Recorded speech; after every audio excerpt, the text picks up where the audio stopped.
ചാക്കോ അല്ലേ? അതെ സർ. വരൂ.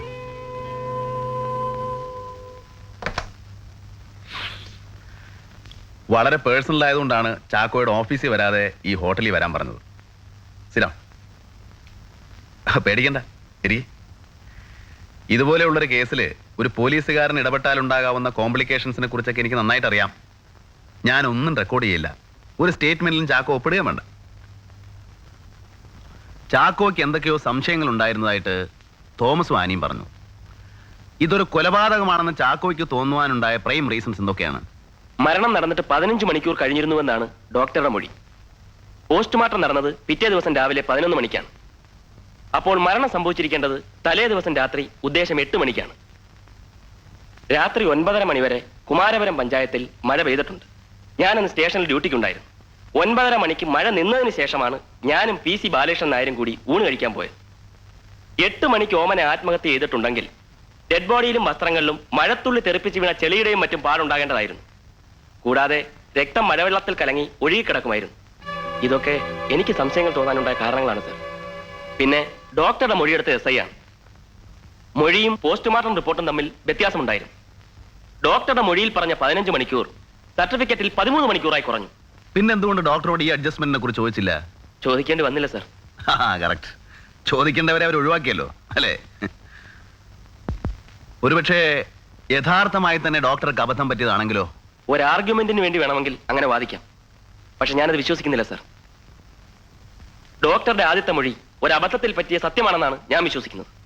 പക്ഷേ ഡോക്ടറുടെ പോസ്റ്റ്മോർട്ടം സർട്ടിഫിക്കറ്റ് ആത്മഹത്യയെ സപ്പോർട്ട് ചെയ്യാണല്ലോ. സപ്പോർട്ട് ചെയ്യിച്ചതാകാൻ പാടില്ലേ sir. Well, thank you very much mister Chacko. നമുക്ക് വീണ്ടും കാണാം. Thank you sir.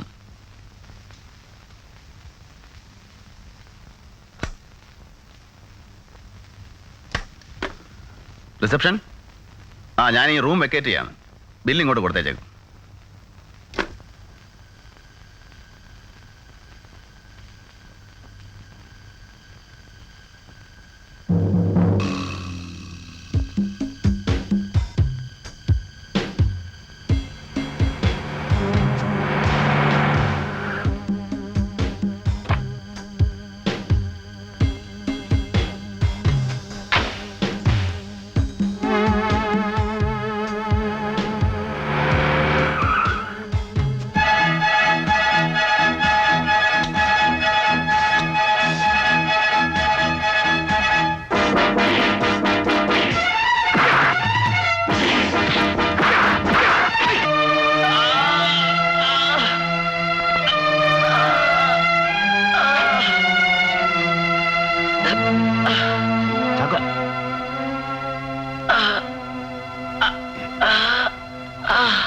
ചാക്കോ പറഞ്ഞ ആ പോയിന്റ് നിലനിൽക്കുന്നതാണോ?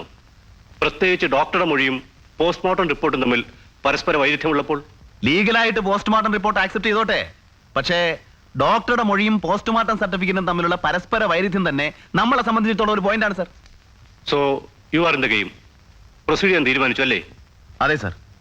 പ്രത്യേകിച്ച് ഇന്നലെ രാത്രി നടന്ന സംഭവം. That has accelerated my doubts in this case. പോലീസുകാരനാവുമ്പോൾ പല വിരോധങ്ങളും ഉണ്ടാവില്ലേ? ഉണ്ടാവാം സർ. പക്ഷേ ഈ പ്രത്യേക സാഹചര്യം കണക്കിലെടുക്കുമ്പോൾ മറ്റൊരു തരത്തിലാവാൻ വഴിയില്ല. Well, then you proceed. Yes sir. സേതുവിനെ അസിസ്റ്റ് ചെയ്യാൻ വേറെ ആര് വേണം കൂടെ? I prefer circle inspector Harry and sub inspector Vikram. Okay, send Harry and Vikram. അവിടുത്തെ DAG എന്റെ പഴയ സുഹൃത്താ. നിങ്ങൾ ആദ്യം അദ്ദേഹത്തെ മീറ്റ് ചെയ്യണം. He will do the needful. Sir.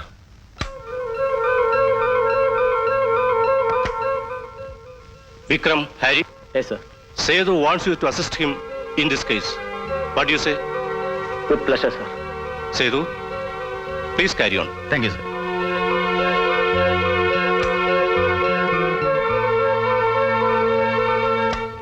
Now this is your property. ഈ കേസിനെ സംബന്ധിച്ചുള്ള എല്ലാ റെക്കോർഡ്സും ഇതിലുണ്ട്. CBI ഈ കേസിൽ ഇടപെടുന്നത് ഒരിക്കലും ലോക്കൽ പോലീസിന് രുചിക്കുന്ന ഒരു ഏർപ്പാടല്ല എന്നെനിക്കറിയാം.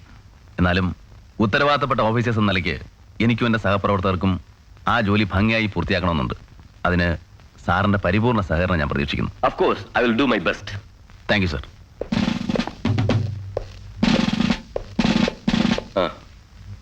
ഇത് മിസ്റ്റർ ദേവദാസ്. ഇത് CBI DSP മിസ്റ്റർ സേതുരാമയ്യർ. സ്വാമിയാണല്ലേ? അതെ. അവിടെ ഇടൂ. Fine, thank you. പ്രിയപ്പെട്ട നാട്ടുകാരെ, ഇന്ന് വൈകുന്നേരം 3 മണിക്ക് കുമാരപുരം പഞ്ചായത്തിന്റെയും കേരള ആരോഗ്യ വകുപ്പിന്റെയും ആഭിമുഖ്യത്തിൽ നടത്തപ്പെടുന്ന മലമ്പനി നിരോധന പ്രചരണ വാരം പഞ്ചായത്ത് കമ്മ്യൂണിറ്റി ഹാളിൽ ബഹുമാനപ്പെട്ട ആരോഗ്യ വകുപ്പ് മന്ത്രി ഉദ്ഘാടനം ചെയ്യുന്നതാണ്. നിങ്ങളുടെ രക്തം പരിശോധിക്കുക, മലമ്പനി തടയുക. നാളെ മുതൽ ഒരാഴ്ച കാലത്തേക്ക് ഹെൽത്ത് സർവീസ് ഉദ്യോഗസ്ഥന്മാർ കുമാരപുരം പഞ്ചായത്തിൽ വീടുകളിൽ രക്തം പരിശോധന നടത്തുന്നതായിരിക്കും. നാട്ടുകാരെ, നിങ്ങൾ ദയവായി സഹകരിക്കുക. നിങ്ങളുടെ രക്തം പരിശോധനയ്ക്ക് വിധേയമാക്കുക.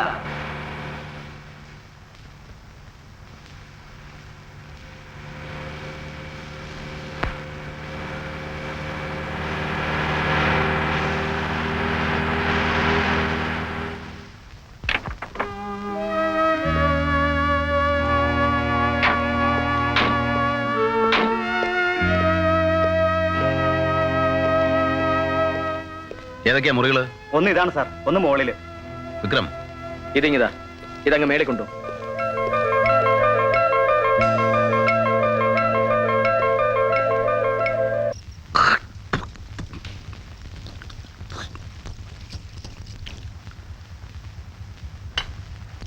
അസലായിരിക്കുന്നു ചപ്പാത്തിയും വെജിറ്റബിൾ കറിയും എന്നു തന്നെ മതി അല്ലേ വിക്രം? അതെ അതെ. എന്നും ഇത് മതിയെന്ന് അദ്ദേഹം പറയും.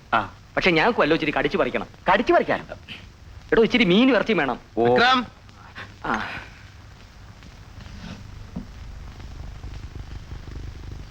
വിക്രം സർ, നാളെ നമ്മുടെ ജോലി ആരംഭിക്കണം. I will explain the modus operandi. അതായത് നമ്മൾ ഈ കേസ് അന്വേഷിക്കുന്നത് 3 സ്റ്റേജുകളിലായിട്ടായിരിക്കണം. ആദ്യമായിട്ട് നമുക്ക് അന്വേഷിക്കേണ്ടത് ക്രൈം 25/86 ഇൻവെസ്റ്റിഗേഷൻ സ്റ്റേജിൽ ഏതെങ്കിലും വിധത്തിലുള്ള കറപ്ഷൻ നടന്നിട്ടുണ്ടോ എന്നുള്ളതാണ്. എങ്കിൽ മാത്രമേ CBI കേസ് അന്വേഷിക്കുന്നതിൽ പ്രസക്തിയുള്ളൂ. അന്വേഷണത്തിന്റെ 2ാം ഘട്ടം ഓമനയുടെ മരണം കൊലപാതകമാണോ അതോ ആത്മഹത്യയാണോ എന്നുള്ളതാണ്. ആത്മഹത്യയാണെങ്കിൽ നമ്മുടെ ജോലി എളുപ്പം തീരും. മറിച്ച് കൊലപാതകമാണെങ്കിൽ നമ്മുടെ യഥാർത്ഥത്തിലുള്ള തലവേദന ആരംഭിക്കാൻ പോകുന്നത് അപ്പോഴാണ്. അവിടെ നമ്മുടെ അന്വേഷണത്തിന്റെ 3ാം ഘട്ടം ആരംഭിക്കും. നമുക്ക് കിട്ടിയിട്ടുള്ള പോലീസിന്റെ കേസ് ഡയറിയെന്ന് ഏറെ ഒന്നും പ്രതീക്ഷിക്കണ്ട.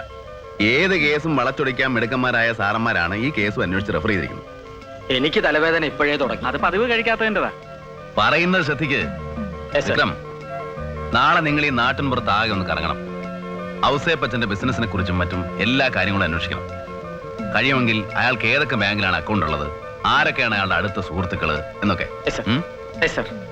ഞാൻ അത് രാവിലെ ഈ കേസ് ആദ്യം അന്വേഷണം നടത്തിയിരുന്ന DYSP മിസ്റ്റർ വർമ്മയെ കാണാൻ പോകും. ഹാരി ഇവിടുത്തെ ടെലിഫോൺ എക്സ്ചേഞ്ചിൽ പോകണം.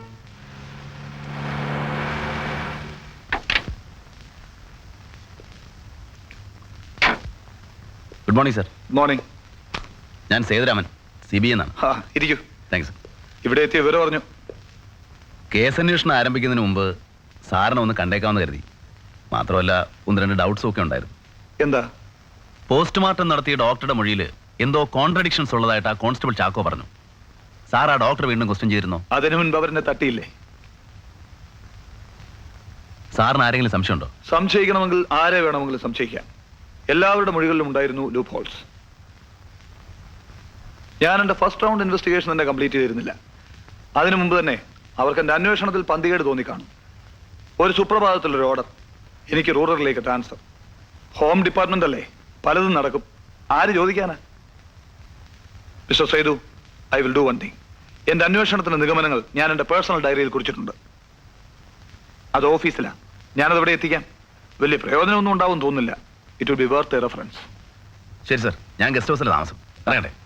ഭാര്യ ഇല്ലാത്തതുകൊണ്ടാ നിങ്ങൾ ആദ്യമായി വന്നിട്ട് ഒരു കപ്പ് കാപ്പി പോലും തരാഞ്ഞത്. It's all right. Mister Sethu, sir, എനിക്ക് കഴിയാത്തത് നിങ്ങൾക്ക് കഴിയട്ടെ. I wish you all success. Thank you sir.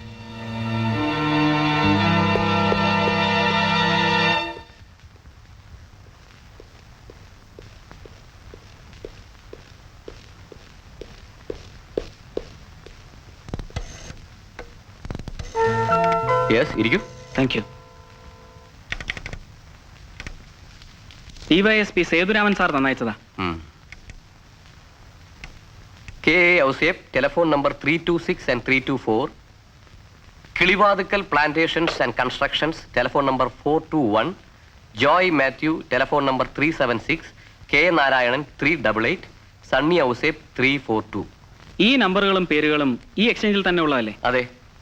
1987 ജൂണിൽ തുടങ്ങി ആ. നവംബർ വരെ ഈ നമ്പറുകളിൽ നിന്നും വിളിച്ചിട്ടുള്ള ട്രങ്ക് കോളുകളുടെ ഡീറ്റെയിൽസ് എനിക്ക് വേണം.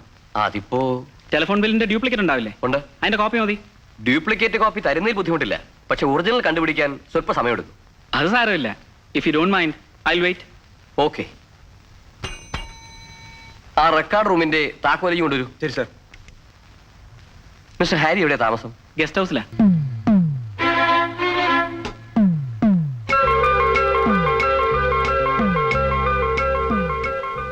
ഔസേപ്പൻ കമ്പനി, കിളിവാതിക്കൽ പ്ലാന്റേഷൻസ്.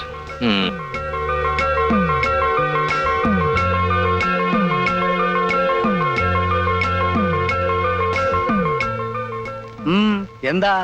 മുതലാളിയെ ഒന്ന് കാണണം. മുതലാളി ഇവിടെ ഇല്ല. കഴിഞ്ഞല്ലോ, കണ്ടേ പറ്റത്തുള്ളൂ. ഞാനും കൂടി ഒന്ന് ഇരുന്നോട്ടെ. മനസ്സിലായില്ല. എന്റെ പേര് വിഷ്ണു നമ്പൂതിരി എന്നാ. മേമന ഇല്ലത്തൂന്നാ. അല്പ വടക്ക. BA വരെ പഠിച്ചിട്ടുണ്ട്. തഞ്ചാവൂർ ബാങ്കിലാണ് ജോലി. അതിന് ഞാനെന്ത് വേണം? ഞങ്ങളുടെ ബാങ്ക് ഇവിടെ ഒരു ബ്രാഞ്ച് ഓപ്പൺ ചെയ്യുന്നുണ്ട്. അതിന് 4 പേരോട് പറഞ്ഞാൽ കേൾക്കാൻ കൊള്ളാവുന്ന കുറച്ച് അക്കൗണ്ട്സ് ഞങ്ങൾക്ക് വേണം. ഞാൻ അന്വേഷിച്ചപ്പോ KA ഔസേപ്പ് ആൻഡ് ഗ്രൂപ്പാണ് ഈ സ്ഥലത്തെ പ്രഗത്ഭന്മാരെന്ന് അറിഞ്ഞു. നിങ്ങളുടെ കമ്പനിയുടെ കുറച്ച് ബിസിനസ് ഞങ്ങൾക്ക് തരണം. അതിന് എന്നെ കണ്ടിട്ട് എന്താ കാര്യം? മുതലാളിമാരെ കാണണം. കണ്ടു. അവര് പറഞ്ഞു അവർക്ക് ഒന്നും അറിയില്ല എന്ന്. അവരുടെ ബിസിനസ് മുഴുവൻ സാറാണ് നടത്തുന്നത്. അത് ശരിയാ. പക്ഷേ ഞങ്ങൾക്ക് ഒരുപാട് ഫെസിലിറ്റി തരുന്നവരാണ് ഓറിയന്റൽ ബാങ്കും സ്റ്റേറ്റ് ബാങ്കും. കൂടാതെ ഔസേപ്പച്ചൻ ഓറിയന്റൽ ബാങ്കിന്റെ ഡയറക്ടർമാരിൽ ഒരാളാണ്. അങ്ങനെയുള്ളപ്പോൾ എങ്ങനെയാ KA ഔസേപ്പ് ആൻഡ് ഗ്രൂപ്പ് നിങ്ങൾക്ക് ബിസിനസ് തരുന്നത്? അപ്പോ നിങ്ങളുടെ ബിസിനസ് മുഴുവൻ ഓറിയന്റൽ ബാങ്കിലാണല്ലേ? ഭൂരിഭാഗവും. പിന്നെ ഗവൺമെന്റ് കോൺട്രാക്ടർ ഉള്ളത് കൊണ്ട് സ്റ്റേറ്റ് ബാങ്കിലും ഉണ്ട്. സ്റ്റേറ്റ് ബാങ്കിലും ഉണ്ടോ? ശരി ശരി. എന്നാലേ സാറിന്റെ ഒരു SB അക്കൗണ്ട് എങ്കിലും ഞങ്ങൾക്ക് തരണം കേട്ടോ. ഒരു ഐശ്വര്യത്തിന് വേണ്ടിയാണ്. ആ, അത് വേണമെങ്കിൽ ആലോചിക്കാം. അപ്പോ ഇല്ലത്തുനിന്ന് ഇറങ്ങിയിട്ട് ഉദ്ദേശിച്ച കാര്യം അങ്ങോട്ട് സാധിച്ചു.